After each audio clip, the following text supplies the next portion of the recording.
चलिए स्टार्ट करते हैं नेक्स्ट चैप्टर अर्थमेटिक प्रोग्रेशन। इस चैप्टर को आप एपी के नाम से भी जानते हो। ये चैप्टर बहुत ही इजी चैप्टर है। इस चैप्टर से आपको पता होगा कि ये जो क्वेश्चन है ये यहाँ पे बहुत ही आसान आसान क्वेश्चन आते हैं। तो इसके जो क्वेश्चंस आते हैं उनके अंदर फुल मार्क्स तो आपको लेके आने, इसके मार्क्स तो आपको कटने नहीं चाहिए, क्योंकि ये चैप्टर एक ऐसा चैप्टर है अगर इसमें केवल आपको अगर दो चीज़ के ऊपर आपको फोकस है तो बहुत ही इजीली आप इसके मार्क्स जो है लेके आ सकते हो। इस चैप्टर में हमारा जो फोकस है केवल दो चीज़ों पे रहेगा। किस किस पे? ए और डी। अगर आपको फर्स्ट टर्म और कॉमन डिफरेंस अगर आपको पता है तो आप एपी के अंदर कुछ भी फाइंड आउट कर सकते हैं। कोई भी चीज़ इंपॉसिबल नहीं है।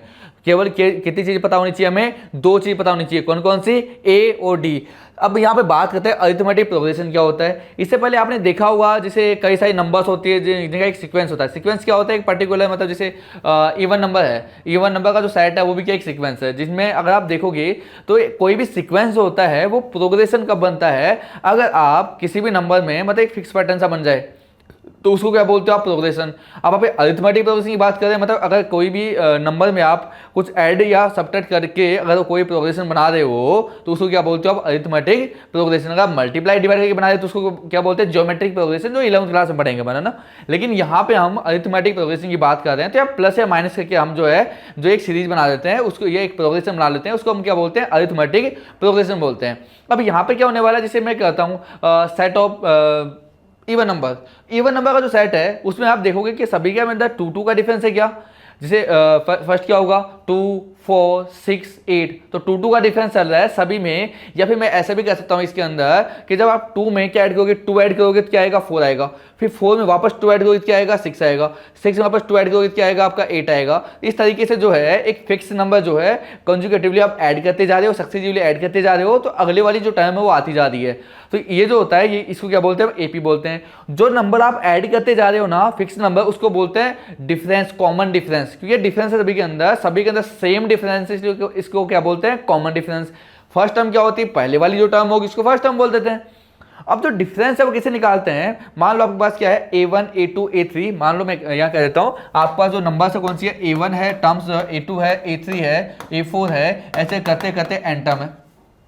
अब इनमें से अगर आपको मान लो कॉमन डिफरेंस चेक करना है, डिफरेंस कैसे निकालते हैं? आगे वाली वैल्यू माइनस पीछे वाली वैल्यू। चाहे कोई से भी एक आगे वाली वैल्यू में से प्रीवियस वैल्यू को अगर माइनस करते हो तो क्या आता है? Common difference. उसको आप डी से नोट करते हो, क्या होता है? A2 माइनस A1, या फिर आपका A3 माइनस A2, या फिर आपका A4 माइनस A3, या फिर ऐसे करते करते करते आपका AN माइनस, इससे जस्ट पहले वाली क्या होगी? N minus 1। तो ये भी जो है आपका क्या होगा? कॉमन डिफरेंस आपका हो सकता है। तो कॉमन डिफरेंस जो है हम आराम से फाइंड आउट कर लेते हैं डायरेक्टली। अब कई बार क्या कॉमन डिफरेंस अच्छा, अब जैसे कई आपको कहा जाए, चलो यहाँ पर तो ठीक है, जैसे फर्स्ट टर्म दे दिया, डी दे दिया, और आपसे पूछा जाए कि 50th टर्म बताओ, 47th टर्म बताओ, कोई सी भी टर्म अगर आपसे पूछा जाए तो वहां पर वो टर्म हम डायरेक्टली निकालने के लिए एक फॉर्मूला यूज करते हैं जनरल टर्म का। अगर आपको याद हो मैंने बनाना भी सिखाया था कहाँ से जनरल फॉर्मूला बनता है, आपको डिटेल से मैंने लेक्चर में पढ़ाया है। वो फॉर्मूला यहाँ पर आपको केवल याद होना चाहिए। क्या होता है बेटा? एन से उसको डिनोट करते हैं। एन क्या? नंबर, कोई भी नंबर की टर्म। जैसे मैंने 7th टर्म बोला तो एन की वैल्यू क्या हो जाएगी? 7 हो जाएगी। तो ए एन इक्वल टू क्या होता है formula? A plus N minus 1 into D जो होता है ये फॉर्मूला होता है। एन जो होता है नंबर ऑफ टर्म होता है, ए क्या होता है? फर्स्ट टर्म होता है, डी क्या होता है? कॉमन डिफरेंस, जो आप इस तरीके से आप फाइंड आउट करते हो। अब यहाँ पर क्या होता है, कई बार क्वेश्चन जो आता है, जैसे मान लो आपको निकालना है मान लो 58th टर्म, तो जहाँ एन है वहाँ पे क्या पुट करना है आपको? 58। तो ए प्लस 58 माइनस 1 इंटू डी। तो यहाँ से क्या जाएगा? ए प्लस 58 में से माइनस 1 होगा, कितना बचेगा? 57 बचेगा इंटू डी। तो यहाँ पर आप देखोगे कि अगर यहाँ पे 58 है तो यहाँ पे क्या इससे एक कम डी यहाँ पे अप्लाई होता है, यूज होता है। तो यहाँ पर इसी तरीके से अगर मान लो आप डायरेक्ट याद ही कर लो, फॉर्मूला यूज करने की जरूरत ही नहीं पड़ेगी। अगर मान लो आपको क्या चाहिए? 8th टर्म चाहिए, तो यहाँ क्या आ जाएगा? a प्लस 70 आ जाएगा। अब मान लो आपको अगर A99 चाहिए तो आप क्या बोलोगे? यहाँ पे क्या आ जाएगा? A प्लस बोलो कितना आएगा? 98 D आपका यहाँ पर आ जाएगा। तो इस तरीके से आप कोई भी टर्म जो है फाइंड आउट कर सकते हो। उसके लिए क्या चाहिए बताओ? क्या A क्या होती है आपकी? फर्स्ट टर्म होती है, A1 भी बोल सकते हो या A बोल सकते हो। D क्या होता है आपका? कॉमन डिफरेंस होता है। ये दो चीज़ तो आपको पता ही होनी चाहिए। इसके अलावा कई बार आपका क्वेश्चन जो है ऐसे रहता है, मान लो जैसे D के ऊपर कॉमन डिफरेंस फाइंड आउट करने का क्वेश्चन आएगा तो D कई बार ऐसे बोलता है जैसे A8 माइनस A4 बताओ। अब इसमें आप क्या करते हो? या तो आप डायरेक्ट वैल्यू पुट कर लो, जैसे A8 का मतलब क्या होगा? A प्लस 70 माइनस करना है A4 को। A4 जो है वो बताओ क्या होगा? क्या A प्लस 3D होगा क्या? अभी मैंने बताया ऊपर बताओ यहाँ से अगर आप ब्रैकेट ओपन करते हो तो क्या बनेगा, a प्लस 7d माइनस से मल्टीप्लाई, दोनों नेगेटिव साइन हो जाएगा, माइनस a माइनस का 3d हो जाएगा। तो यहाँ से देखो a से कैंसिल आउट होगा, 7d में से 3d अगर माइनस होगा तो क्या बचेगा, यहाँ से 4d बचेगा। तो यहाँ पर अगर आप देखो तो 4d आपका आंसर आ रहा है। तो क्या अगर आप एग्जाम में इसको डायरेक्ट सोचने के लिए आप ऐसा कर सकते हो कि अगर देखो यहाँ पे देखो a8 माइनस a4, तो 8 में से 4 जाएगा तो क्या बचेगा आपका, 4 बचेगा। तो 4d आपका आंसर, a तो आपका कैंसिल हो जाएगा, 4d क्या हो जाएगा आपका आंसर। या फिर मान लो कई बार ऐसा बड़ा नंबर आ गया a997 माइनस a432, इतना बड़ा नंबर आ गया और आपसे अब यहाँ पर ऐसे सोचने बैठोगे तो दिमाग खराब हो जाएगा पूरा। तो आप इतना भी सोल्व मत करो, मुझे बताओ इन दोनों का डिफरेंस ही तो आपको लेना है, वो साथ में डी लगाना है। तो 7 में से 2 जाएगा तो 5 आएगा, 9 में से 3 जाएगा 6 आएगा, और 9 में से 4 जाएगा 5 आएगा, और साथ में डी जो है तो 565d जो है इस क्वेश्चन का क्या होगा, आंसर होगा। डी की जो भी वैल्यू होगी यहाँ पे पुट करेंगे, जो डी की वैल्यू तो आपको निकालना ही है ना, कॉमन डिफरेंस तो आपने पूछा है, तो क्या आ जाएगा आपका 565d जो है आपका आंसर आ जाएगा। इस तरीके से हम सोल्व कर सकते हैं। इसके अलावा कई बार क्या है, जो ये टर्म्स है ना आपके पास a1 a2 a3 a4 an तक, इनका सम भी जो है आपसे पूछ लिया जाता है। या कई बार क्या है, एक आपसे रिवर्स जो है वो भी आपसे, इसका जो रिवर्स पीछे की तरफ से रिवर्स से या एंड से आपका जो भी कोई भी नंबर आपसे पूछी जा सकती है, वो वाला अगला जो सेशन है उसके अंदर डिस्कस करेंगे उस बारे में खुल के, क्योंकि वहाँ पर जो है जनरल टर्म के पूरे क्वेश्चन है ना, ये जो an है उसी पे बेस पूरा एक टॉपिक है उसको हम पढ़ने वाले हैं। यहाँ पर थोड़ा बेसिक पढ़ रहे हैं तो बेसिक की बात करते हैं। इसके अलावा अगर यहाँ पर इनका सम की भी अगर बात की जाए कि अगर सबको एक साथ ऐड किया जाए, ऐसे ऐड करने जाएगा टाइम लगेगा, तो इसके लिए भी एक जनरल फॉर्मूला बनाया हुआ है। फॉर्मूला का डेरिवेशन मैंने आपको करवाया हुआ है, फॉर्मूला कहाँ से बनता है, तो उसका अगर जो उसको हम एस एन से डिनोट करते हैं, तो सम ऑफ एन टर्म का जो फॉर्मूला होता है, सम ऑफ एन टर्म, वो मैंने आपको लिखवाया है। बताओ क्या होता है, एस एन इक्वल टू क्या होगा, n/2 2a plus n-1 into D जो होता है, ये क्या होता है, एस एन का फॉर्मूला होता है। अगर आपको लास्ट टर्म गिवन है तो इसका एक और फॉर्मूला मैंने आपको बताया था, क्या बताया था, n/2 a प्लस an, या फिर an को कई बार l भी बोल देते हैं, तो a प्लस l बोल दो चाहे a प्लस an बोल दो, बात एक ही है। लेकिन an जो है या फिर l जो है हम लिखेंगे वहां पे, ये क्या है, लास्ट टर्म है, वहां पर ये चीज गिवन होगी, तो एसएन जो है सम निकाल, इस तरीके से हम सम फाइंड आउट कर सकते हैं। अब हम क्या करेंगे, कुछ इजी क्वेश्चन देखेंगे, एपी बेस्ड कुछ क्वेश्चन देखते हैं। अच्छा, कोई एक चीज हमेशा याद रखना, कोई भी जो है जो आपके पास प्रोग्रेशन दे रखी है वो एपी कब होगी, जब वहां पर हर एक टर्म के बीच में कॉमन डिफरेंस जो है वो क्या होना चाहिए, आपका इक्वल होना चाहिए। अगर कॉमन डिफरेंस इक्वल है तो वो क्या होगी, एपी होगी। अगर कॉमन डिफरेंस इक्वल नहीं है तो एपी नहीं हो सकती। ये चीज याद रखना, एपी होने के लिए सभी टर्म्स के बीच में कॉमन डिफरेंस जो है वो क्या होना चाहिए, आपका इक्वल होना चाहिए। तो इस चीज को अच्छे से याद रखो। देखो ये क्वेश्चन सॉल्व करते हैं, ये एक बहुत ही आसान क्वेश्चन है। आपसे फर्स्ट टर्म है कॉमन डिफरेंस पूछा है। फर्स्ट टर्म क्या होती है, सबसे पहले नंबर की जो टर्म होती है उसको क्या बोलते हो, आप फर्स्ट टर्म बोलते हो। कॉमन डिफरेंस निकालना है, कॉमन डिफरेंस का फॉर्मूला भी मैंने बताया क्या होता है, a2 माइनस a1 होता है। तो बताओ यहाँ पे फर्स्ट क्वेश्चन में a1 फर्स्ट टर्म a जो हो जाएगा क्या हो जाएगा, 3/2 हो जाएगा। d बताओ क्या हो जाएगा, क्या 1/2 में से 3/2 को माइनस करना पड़ेगा ना, इसमें से इसको माइनस मत करना, आगे वाले में से पीछे वाले माइनस करनी है, कोई सी भी ना। तो 1/2 में से माइनस करना है 3/2 को, क्या माइनस का 1 बचेगा क्या। इसी तरीके से, या सही से लिख देता हूँ -1, बाद में देखो ये लो -1 तो माइनस। इसके अलावा यहाँ मैं बात करूँ, बताओ a जो है क्या जाएगा, -5।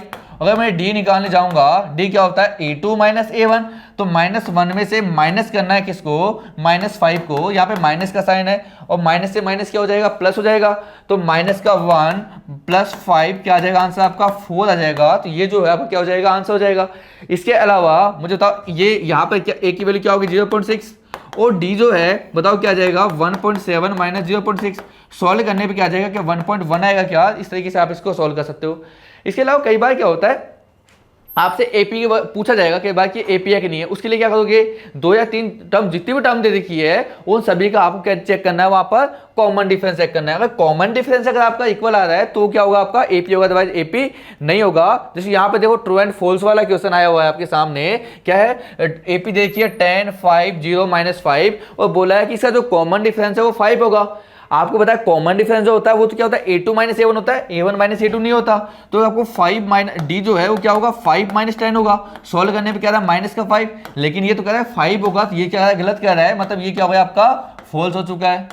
क्योंकि d जो होता है वो क्या होता है, a2 माइनस a1 होता है, a1 माइनस a2 नहीं होता है। यहाँ पर इसने a1 माइनस a2 किया है ना, इसलिए ये क्या हो गया, गलत हो गया। अगला जो क्वेश्चन है, इस टाइप का क्वेश्चन भी बेटा बहुत बार एग्जाम में आ जाता है, बहुत इजी 1 मार्क में। वो क्या है, देखो फर्स्ट 4 टर्म आपको लिखनी है, इसका फर्स्ट टर्म और कॉमन डिफरेंस जो है आपको दिया हुआ है। भैया फर्स्ट टर्म और कॉमन डिफरेंस स्टार्टिंग में मैंने कहा था, अगर एपी में कुछ भी फाइंड आउट करना है तो 2 चीज आपको पता होनी चाहिए। कौन कौन सी? फर्स्ट टर्म ए और डी आपको बताना चाहिए। ए और डी दोनों चीजें देखिए ना, अगर ए और डी अगर दिया हुआ है तो एपी में कुछ भी फाइंड आउट करवा लो, हम सब निकाल देंगे। हमें केवल 2 वैल्यू दे दो। कौन कौन सी? ए और डी। ए और डी पहले से दिया है, जो मर्जी है वो निकाल लो। हमें काम पता, क्वेश्चन नंबर 3 में करता हूं, बाकी दोनों जो है आपके लिए छोड़ता हूं। क्वेश्चन नंबर 3 देखो बेटा, यहाँ पे रूट है, रूट को देख के आप घबरा जाते हो तो मैं सोचा मैं कर देता हूँ। ए क्या आपके पास √2 है और डी जो है क्या आपका 1/√2। अब आपको क्या पूछा है? पहली 4 टर्म पूछा ना। अब आपको पता है A1 तो जो होता है वो ए होता है, वो कितना है आपका? √2 है, तो काम हो गया खत्म। A2 जो होता है, आपने अभी फॉर्मूला पढ़ा था A2 का, an = a + n - 1 × d। अब यहाँ पे तो 2 - 1 मतलब 1 होगा, तो A2 यहाँ पे 2 है तो 1 d लगेगा यहाँ पर, तो क्या 1 + d होगा क्या? a की वैल्यू बताओ क्या है? √2 है, प्लस d क्या है आपका 1/√2। एलसीएम लोगे यहाँ से, √2 × √2, 2 + 1 क्या आ जाएगा? 3 / √2। क्या करेंगे? रैशनलाइज करेंगे, क्या √2 से ऊपर नीचे मल्टीप्लाई करना पड़ेगा, तो यहाँ तक ऊपर तो क्या आ जाएगा? 3√2 और डिवाइड में क्या आ जाएगा बताओ? √2 × √2 क्या हो जाएगा? 2 आ जाएगा। इस तरीके से सोल्व हो गया। इसी तरीके से अगर आपको थर्ड टर्म निकालनी होगी तो A3 बताओ, A3 का फॉर्मूला बताओ क्या बनेगा? क्या a + 2d बनेगा क्या? a की वैल्यू क्या है? √2 है, प्लस 2 × d क्या आपके पास 1/√2 है। मुझे बताओ 2 में तो √2 × √2 होता है ना, तो 1 √2 से 1 √2 कटेगा तो √2 बचेगा, तो √2 + √2 ऐड होके क्या 2 √2 बनेगा क्या यहाँ पर? इसी तरीके से अगर आपको A4 भी निकालना पड़ेगा तो क्या a + 3d होगा क्या यहाँ पर? a कितना दिया हुआ है? √2 दिया हुआ है, प्लस 3 × यहाँ पे जो d क्या आपका 1/√2 है, यहाँ पे जो 3 × 3, तो √2 + 3/√2 है। एलसीएम लूंगा, √2 × √2 क्या होगा? 2, 2 + 3 जो होता है वो क्या था? 5 डिवाइड में क्या आपका? √2। अब आपको क्या करना है? इसको रैशनलाइज करना है, तो √2 से ऊपर नीचे मल्टीप्लाई करोगे तो √2 डिवाइड बाई √2, तो यहाँ पे क्या आ जाएगा बताओ? ऊपर तो क्या आएगा? 5√2 डिवाइड में √2 × √2 क्या आ जाएगा? 2 आ जाएगा। इस तरीके से जो है हम इसको सॉल्व कर लेंगे। तो इस तरीके से आप बाकी जो दोनों क्वेश्चन है वो मैं आपके लिए छोड़ रहा हूं, बाकी दोनों आपको ना, यहाँ पे देखो माइनस का साइन है तो थोड़ा ध्यान से देखना ना, माइनस में साइन की गड़बड़ी मत कर देना। यहाँ पे मैं येलो सॉल्यूशन आपको दिखा देता हूँ, आप यहाँ से क्वेश्चन मैंने आपको ऊपर दिखाई दिए, क्वेश्चन वैसे यहाँ पे भी है, इसका सॉल्यूशन मैंने आपको दिखा दी, ये आपके जो आंसर आएंगे। अगला जो क्वेश्चन है बेटा, एक इजी सा क्वेश्चन है, एक एग्जाम में आया हुआ क्वेश्चन है। ये से क्वेश्चन बहुत ही इजी आते हैं। क्या पूछा आपसे? कॉमन डिफरेंस पूछा है, और क्या दिया हुआ? A15 - A11 दिया हुआ है, कितना दिया हुआ? 48। अब वैसे तो मैं बेसिक से करवा देता हूं, वैसे मैंने आपको बताया जब भी ऐसा कुछ सिचुएशन आए तो आप इन दोनों का डिफरेंस जो होता है वो आपका आंसर है ना, तो A15 - 11 4D जो है आपका आंसर आने वाला है। लेकिन एक काम करते हैं, इसको थोड़ा बेसिक से सोल्व करवा देता हूं। A15 का मतलब क्या होगा? A + 14D में से माइनस करना है। A11 का मतलब क्या होगा बताओ? A + 10D होगा। तो माइनस करने बताओ क्या बनेगा? 48 बचने वाला है। माइनस को जैसे हम मल्टीप्लाई करके आएगा A + 14D minus A minus का 10D इक्वल टू क्या आएगा? 48 आएगा। A से आपका कैंसिल आउट होगा, 14 में से 10 जाएगा तो क्या 4D बचेगा क्या? 4D इक्वल टू क्या है? 48। तो D की जो वैल्यू है वो क्या जाएगी? 12 आ जाएगी 16 के। तो ऑप्शन ए जो है यहाँ पे क्या होगा? सही आंसर होगा। इसी तरीके से अगला जो क्वेश्चन है, बहुत बार ऐसे क्वेश्चन भी आपके एग्जाम में आपको देखने को मिलेंगे, ये बहुत ही इजी क्वेश्चन होते हैं। क्वेश्चन क्या पूछा आपसे? कॉमन डिफरेंस पूछा है वापस। तो डी जो होता है हमें पता है क्या होता है। अब यहाँ देखो वेरिएबल में आंसर है, तो वेरिएबल में आपका आंसर आ सकता है, कोई दिक्कत नहीं है। तो डी क्या होता है आपका? A2 - A1 होता है। A2 कितना है आपका? 1 - 4x divide by 2x minus क्या करोगे आप? A1 क्या आपका? 1/2x। अब यहाँ तो एलसीएम आपका सेम है तो सीधा माइनस करो, तो 1 - 4x - 1 डिवाइड बाई 2x, 1 से 1 जाएगा। बताओ क्या बचा आपका? माइनस का 4x डिवाइड बाई 2x बचेगा। x से आपका x कटेगा, 4 में 2 का डिवाइड करने पे क्या आएगा? माइनस का 2 आंसर आएगा। तो -2 जो है वो ऑप्शन बी जो होगा वो क्या होगा? आपका करेक्ट आंसर हो जाएगा। अगला जो क्वेश्चन है, नेक्स्ट क्वेश्चन में मुझे बताओ बेटा, यहाँ पे क्या दिया हुआ है? P - 1 P + 1 and 2P + 3 are in AP। तीनों जो टर्म है वो AP के अंदर दे रखा है और आपसे पूछा है P की वैल्यू बताओ। अब यहाँ पे वैल्यू पूछ लिया है, तो वैल्यू पूछ लिया है मतलब यहाँ पर क्या दोनों का मुझे बताओ, इन दोनों टर्म का जो ये AP के अंदर, तो इन दोनों का डिफरेंस और इन दोनों का डिफरेंस जो है वो क्या इक्वल आना चाहिए क्या? और डिफरेंस को क्या बोलते हो आप? कॉमन डिफरेंस D बोलते हो। मतलब दोनों का D आपका सेम आना चाहिए, और D आपको पता है कैसे निकालते हो आप? Next term minus previous term. तो क्या P + 1 में से माइनस करेंगे किसको? P - 1 को, और ये जो है इक्वल आना चाहिए किसके, कि इसमें से इसको माइनस करने पे इक्वल आना चाहिए, वो क्या आपका 2p+3 में से माइनस करना है किसको, p+1 को। ये तीनों चीज जो है वो क्या होनी चाहिए आपकी, ये दोनों चीज क्या होनी चाहिए, आपस में इक्वल होनी चाहिए। यहाँ पर देखो जैसे हम ब्रैकेट को सोल्व करेंगे तो देखो क्या बनेगा, p+1 माइनस से मल्टीप्लाई तो माइनस का p माइनस माइनस प्लस का 1 इक्वल टू बताओ इधर ही क्या बचेगा आपके पास, क्या 2p+3 अंदर मल्टीप्लाई करेंगे क्या बनेगा, माइनस का p माइनस का 1। मुझे बताओ यहाँ पे क्या p से p कट जाएगा, 1+1 क्या बनेगा, इधर 2 बनेगा इक्वल टू 2p में से p जाएगा तो p बचेगा और 3, और यहाँ पे क्या था 1 है ना, माइनस का 1 +3 और माइनस का 1 क्या बनेगा आपके पास, प्लस का 2 बनेगा, क्या 2 को इधर लेके आओगे तो p इक्वल टू क्या आ जाएगा 2 - 2, 2 - 2 मतलब 0 जो है आपका आंसर है। तो p की जो वैल्यू है वो क्या आ जाएगी यहाँ पर 0, तो ऑप्शन सी जो है वो क्या होगा, सही आंसर होगा। नेक्स्ट क्वेश्चन जो है बेटा ये भी एक इजी आसान सा क्वेश्चन है। इसमें क्या पूछा गया आपसे, इसमें the common difference of AP which nth term is given by, आपसे कॉमन डिफरेंस मतलब वापस d की वैल्यू पूछी जा रही है और यहाँ पे आपके पास nth टर्म दी हुई है ना, मतलब an इक्वल टू क्या दिया हुआ 3n+7। हमें तो पता है d का जो फॉर्मूला होता है वो क्या होता है, a2 - a1 ही होता है ना, तो हमें तो a2 और a1 की वैल्यू चाहिए। जब आपको nth टर्म दे दी तो आप कोई सी भी टर्म जो है फाइंड आउट कर सकते हो। अगर आपने n की जगह 1 पुट किया तो a1 मिलेगा, तो क्या हो जाएगा, देखो 3 जहां जहां n दिख रहा है 1 पुट कर दो, तो यहाँ n है तो 1+7, 3 × 1 = 3+7 क्या जाएगा 10। इसी तरीके से अगर 2 पुट किया तो a2 आ जाएगा, क्या जाएगा 3 × 2+7। मुझे बताओ यहाँ पर 3 × 2 = 6, 6+7 क्या जाएगा 13 आ जाएगा। अब आपको क्या चाहिए, डी चाहिए ना, दोनों चीज आ चुकी है। डी का फॉर्मूला क्या होगा, a2 - a1। डी यहाँ पे क्या, a2 कितना है 13 माइनस a1 कितना है 10। सोल्व करने पे बताओ यहाँ क्या आ जाएगा, आपका 3 आ जाएगा क्या। इस तरीके से उसको हम सोल्व कर लेंगे। नेक्स्ट क्वेश्चन जो है ये भी एक आसान सा क्वेश्चन है। क्या पूछा है बेटा, ये the 11th term from the end. कई बार क्या है एंड साइड से भी आपसे कोई भी टर्म पूछी जा सकती है, तो उस क्वेश्चन को हम कैसे सोल्व करेंगे। तो एक काम क्या करो, सबसे आसान तरीका होता है कि एपी को आप उल्टा रीड कर लो। भाई जो लास्ट टर्म है उसको आप फर्स्ट टर्म मान लो, ऐसे रीड कर लो, तो ये जो है आपका a1 का काम करेगी। अब ऐसे चलेगी आपकी, तो मतलब ऐसे मतलब ये वाली जो है बाद वाली टर्म है, ये वाली पहले टर्म है, इधर से चल रहे हैं अपन लेफ्ट हैंड साइड से, तो क्या आपका a1 जो होगा वो क्या माइनस का 62 होगा क्या। और अगर d निकालने जाओगे तो आपके पास क्या 7 - 4 होगा, 4 - 7, आपके पास 7 - 4 करना पड़ेगा आपको। इधर से आप आ रहे हो तो 7 - 4 क्या आ जाएगा कि 3 आएगा क्या। यहाँ पर a मिल गया, d मिल गया, एपी के अंदर a और d अगर पता हो तो कुछ भी निकाल सकते हैं। कौन सी टर्म पूछा है 11th, मतलब या a11 पूछा है क्या आपसे। a11 का फॉर्मूला क्या होगा बताओ, a + 10d होगा। यहाँ पर जैसे आप वैल्यू पुट करोगे, a की वैल्यू क्या है माइनस का 62 प्लस 10, d की वैल्यू क्या बताओ 3 है। सॉल्व करोगे 10 3 जा कितना है 30, -62 + 30 जो है क्या माइनस का 32 बचेगा। तो -32 जो है ऑप्शन सी जो होगा वो क्या होगा बेटा, आपका करेक्ट आंसर हो जाएगा। नेक्स्ट क्वेश्चन जो है यहाँ पे बताओ क्या पूछा गया बेटा, the next 4th term of AP से 4th टर्म आपसे पूछा है क्या होगा। कोई सी भी टर्म निकालने के लिए कितनी वैल्यू चाहिए, 2 वैल्यू। कौन कौन सी, ए और डी जो है आपको पता होनी चाहिए। मुझे बताओ यहाँ पर ए जो है वो तो कितना आपके पास क्या √18 है क्या। √18 को आप सोल्व करोगे इसको 9 × 2 लिख सकते हो। 9 का √3 होता है और √2 कोई दिक्कत नहीं है। इसी तरीके से ये तो आपका a1 हो गया, और a2 जो है बताओ क्या होगा, क्या √50, और √50 को बताओ आप क्या 25 × 2 लिख सकते हो। 25 का जो 5 रूट आएगा इंटू 2 रूट, साथ में रूट में 2 रह जाएगा। मुझे बताओ तो d जो होगा वो क्या होगा आपका a2 - a1 होता है आपका। a2 की वैल्यू क्या है 5√2 माइनस का 3√2, तो सोल्व होके जो बचेगा क्या बचेगा कि 2√2 बचेगा यहाँ पर।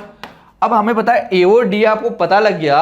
a और d पता लगने के बाद तो हम कुछ भी निकाल सकते हैं, है ना। एपी के हम बादशाह बन जाते हैं। वो आपसे 4th टर्म पूछा है, 4th टर्म का मतलब a4 पूछा है। a4 का मतलब क्या होगा, a + 3d होगा।